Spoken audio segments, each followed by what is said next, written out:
Hey, what's going on YouTube? All right, so this is my other video.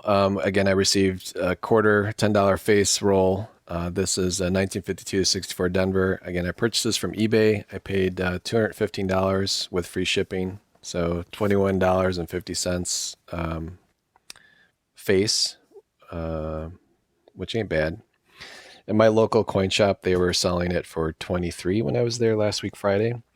And I am not an expert at all on quarters. I don't think there's any special ones, but since these will technically all be Denver mints, I've got my red book here. That's what this looks like for 2022. Great point of reference. I think I got this with one of the coins I purchased from a seller. But since this says from 1952 to 64, what we're looking for here is if there's any special Denver mints from 1952 to 64, and there probably isn't. They're probably all common. Let's look at the next page. That's not very easy to do with gloves on. All right, and let's take a peek here. Yeah, they're all $6. So unless there's something like BU looking in this pile, they're not going to be worth any more than silver. Junk silver prices. So anyway, so 52 to 64, let's open this up.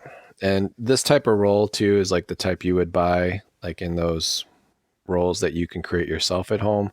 This was not sold as like some special unopened bankroll or anything. This obviously is just some guy that put this together and all his silver quarters and it just sold the roll on eBay. I was pretty happy with the seller. I did order it Friday and today's Monday, and I got my 2 rolls of silver. So that's really fast. That means when I paid him, he wrapped them and brought them to the post office right away. So anyways, we're just gonna go through these. And then for the quarters, what you're looking for the D-mint mark is right here. It's on the bottom.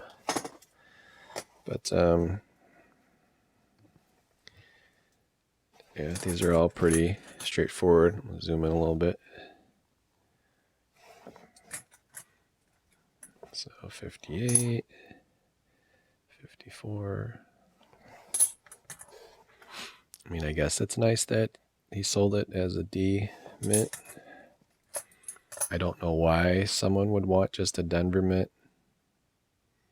I mean, I would have just listed it as silver. So I guess it's kind of nice that, someone did go through all these and make sure they were from the Denver mint. But if you're selling silver, unless you're going for a numismatic, like a high grade or BU, you're literally just selling it for the junk silver. Like nobody really cares if it's from Denver or not. But what is nice about the quarters is that they do have more weight to them than a slicked cull, older quarter like a Standing Liberty or a Barber. So when you're buying the Washington ones, like this one's a BU, AUBU. So like something like that, I would set aside. Why? Well, because I could probably sell this for $8-9, way more than the silver value. So that's why when you buy junk silver, you do want to take the time to look at it.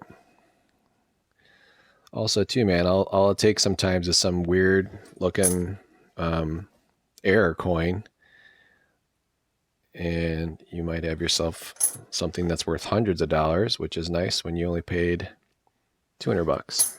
But a lot of people like to buy this for to stack silver. When I was talking to my local coin shop, he's like, "Yeah, we used to sell it close to spot and pay under spot for it because nobody really wanted it. It's just like stuff that was sitting out there. But now it's everything silver is pretty valuable nowadays." It's kind of an AU, so I'll put that over there. But I don't know what you guys think about stacking junk silver. I mean, the premiums on everything else has gotten so expensive. And it's funny too, because the lowest premium, at least since I've been stacking in the past couple years, was last year, like around August. There seemed to be an abundant amount. Well, this is a 48. See, that's where it gets weird, right? Because he put on his thing 52 to 64, but this is a 1948 Denver. Is that a Denver? I can't tell. It looks like a Denver. So let's see if that's worth anything. 1948. And again, you guys are probably like, dude, why are you looking it up? It's just a comment. I don't know. I don't know quarters at all, man. So don't make fun out of me for having a book out. Can't know everything. So here's a 63. This one looks nice. That's real nice. That's definitely BU. So again, like, why would you set aside something like this? Because it's probably worth $10 to somebody. 64. So it's not sometimes about the mintage, guys. It's about the rarity of the quality of the coin. That's an AU. Put that over there. But anyways, like I said, people like to stack these things. That's harder to find at coin shops. And I don't know, it just kind of cracks me up because, like, literally, like, it used to be, that's a real nice BU. It used to be kind of like, you know, if you found a silver quarter in your change, you'd set it aside and maybe it was worth a couple bucks. Well, now it's worth more than a couple bucks. So anyways, I'm real happy with the seller. I think he did a nice job. I got my coins very fast. And yeah, some of these 64, that's an AU. So it looks like I got maybe 2, 3 AU.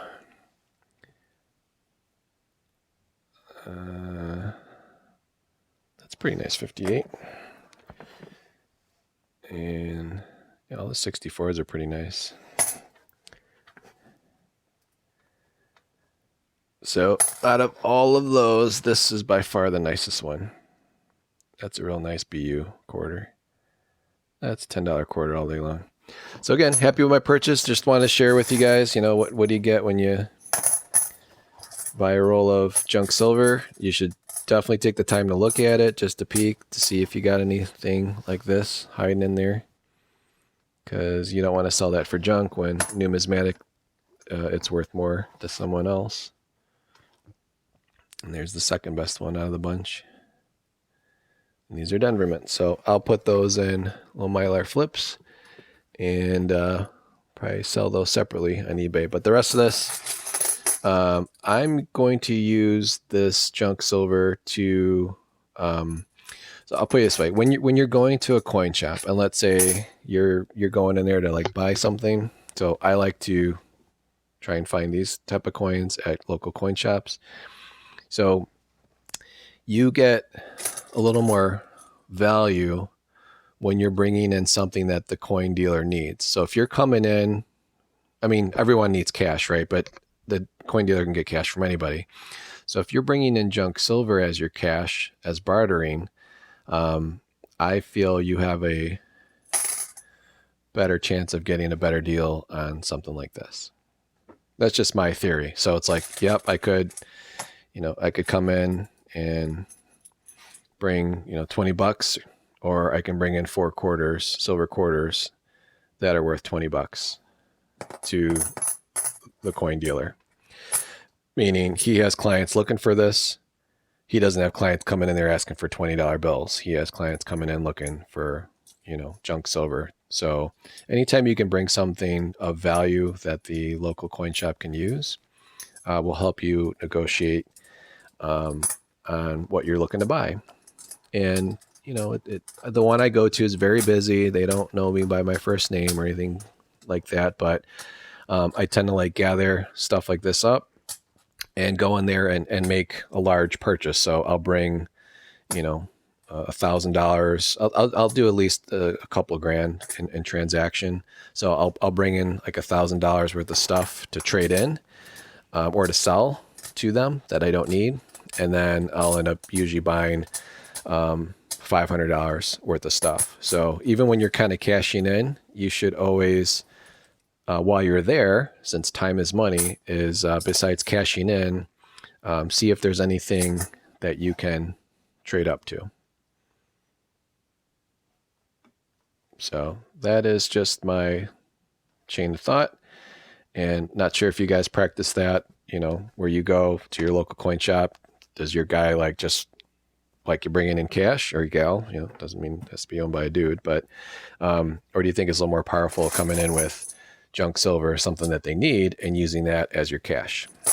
Again, granted that you can get this for about what the dealer will pay, because, if you're paying $21 face for it and they're only giving you 19, well, then you're losing $2. So you better be getting a smoking deal on something that you're buying to make up for it. But anyways, that's just my video on the Denver Mint roll that I purchased from eBay. Please like, share, subscribe, and I appreciate you guys watching.